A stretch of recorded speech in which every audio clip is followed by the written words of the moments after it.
Sickle cell disease is a blood disorder that is inherited from both parents. This disorder is more common in certain ethnic groups, such as African Americans, Arabs, Greeks, Italians, Latin, and Native Americans. Normal red blood cells are very flexible and are circular in shape, resembling a donut. Their flexibility and shape allow them to travel freely through small blood vessels called capillaries.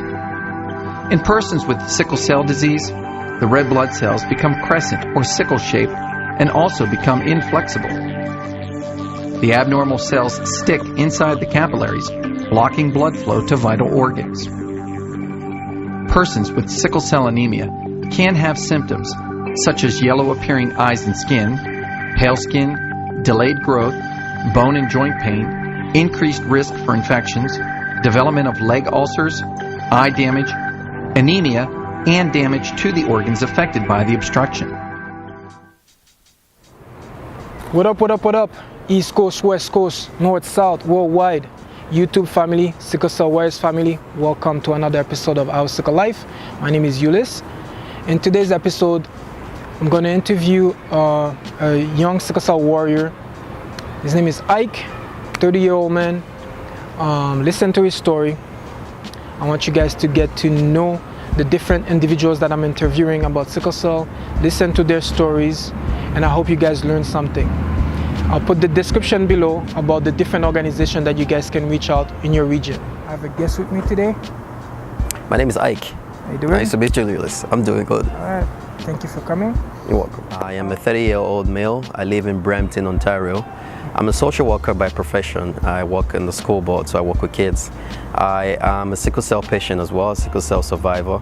I have SC, and I receive my regular treatment at a hospital every month. And what kind of treatment do you go to? I do my regular transfusion, which is the blood transfusion, as every other sickle cell patient does and they deal with. So this is monthly. Yeah. Alright, so you do like, is it blood exchange or blood transfusion? It is a blood exchange, yes. Okay, so it's a complete exchange where, so that means you have a port and then they remove red cells and then they give you back some blood, right? It's the exchange. The exchange is that way, but instead of having a pot put in me, I have it done through my veins. Oh, okay. Yep. So far, how does sickle cell impacted your life? Oh, sickle cell has impacted my life in the various ways. I mean, I see it as impacting my life both in a good and in a bad way. I'm gonna start with the good first. I believe that, you know, for every bad there's a good. I think that for me, the good has been, it has helped me appreciate life more. It's helped me see that, you know, there's not just one way of looking at things, you know, there's so many ways. You know, it's helped me look forward to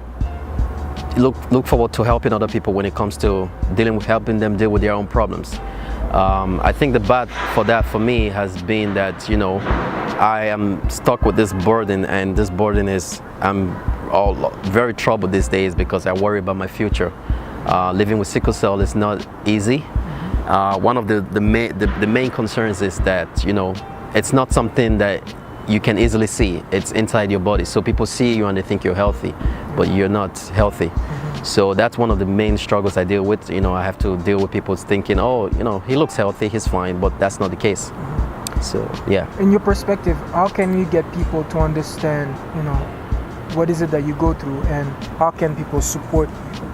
I think to get people to understand what I go through is communication. We need communication a lot in society. I feel like, especially with sickle cell, there's a lot that needs to be known in the world we live in, especially those that are dealing with it. So communication is big, if not the only thing. And the other question was, what was it you asked me? Let's say, like, how can people support you? Like, you know, people that don't know what sickle cell is and people that do know what sickle cell is. How would you like people to support you? How can people support you? I think people can support me and support other members that have sickle cell by listening to us. You know, example, watching this interview that you're watching right now. You know, reading information on the website, when you hear about awareness on sickle cell, community actions, come out, be part of the organization, and raise your voice and always be looking to get some more information by social media and whatever else means that's out there. So I have another question for you. How can we get the community to support people with sickle cell? Like that kind of segue to what we were just talking about earlier. Yes. Like I find that from traveling and talking to different people, the main concern always been awareness. People don't know enough about sickle cell. Yes. So you were saying like they need to be proactive to kind of get to know the information or seek the information. But how can we get the community to support? Because let's say September is Sickle Cell Awareness Month. Yes. And we want to be able to put the awareness out there for people to know what sickle cell is, to support, to donate, to volunteer.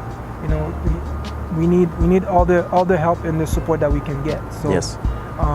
What would be the call of action that you would tell people to get? I think you most of it, you said it yourself. Awareness is a big part. There's so many ways you can be aware of what's going on. For instance, just getting up and volunteering, going to your local hospital when you have the time. Try to volunteer, get into the ERO, and try to get as much information as you can. I'm not necessarily saying going there and asking every single patient what they, if they're sickle cell patients or not, but your time volunteering, you'll get to know and you get to see a lot of patients come in, and you might even understand that this one is having the same diagnosis or having the same conditions as the other patient, and you're going to see them frequently.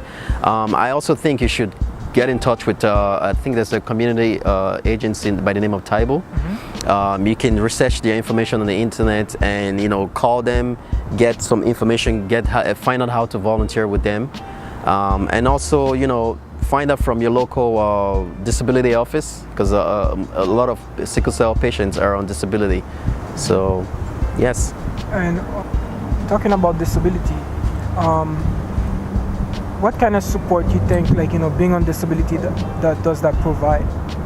Is that enough? Should it be more? What's your view on that? In terms of this disability, I think that there should be more support from, yes, there should be more support coming from disability. Everybody has, and I'm saying not just financial. Financial should be part of it, but not just that only. We need to create a situation where people can communicate about, where disability advocates can communicate about sickle cell, just the same way they communicate about cancer or communicate about other fatal or serious diseases as well. Well, I'll leave you guys with a quote, our prime purpose in life is to help one another. Yes. And whatever you could do to help, do that. Generosity never hurts. So please donate to your local sickle cell community. And I'll drop a description down below and give you the information about the different organizations that serve the people in Toronto and Canada. Thank you for tuning in. Thank you. And I'll see you guys in the next episode. Peace.